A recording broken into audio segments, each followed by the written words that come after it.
അഭിഷേകമാകുന്നു.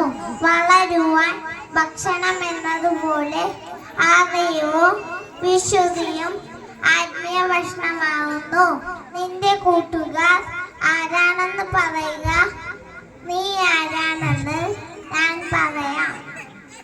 സന്ധ്യയ്ക്കു മുമ്പേ വീട്ടിലെത്തി സന്ധ്യാ നമസ്കാരങ്ങളിൽ പങ്കുചേരണം.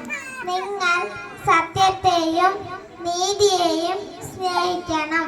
മറ്റുള്ളവർക്ക് നന്മ ചെയ്യാത്ത ദിവസം നിന്റെ ജീവിതത്തിൽ ഉണ്ടാകാതിരിക്കട്ടെ. സ്വന്തം സഹോദരങ്ങളെ ഒരിക്കലും വെറുക്കരുത്. വാക്യത്തിലെത്തിയ മാതാപിതാക്കളെ സന്ദർശിക്കുക, അത് മക്കളുടെ കടമയാണ്.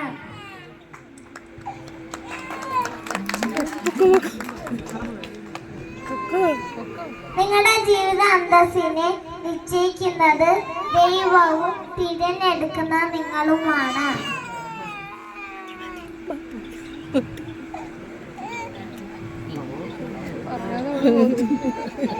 സഹനങ്ങളും രോഗങ്ങളും വരുമ്പോൾ ദൈവഹിതത്തിന് സമർപ്പിക്കണം.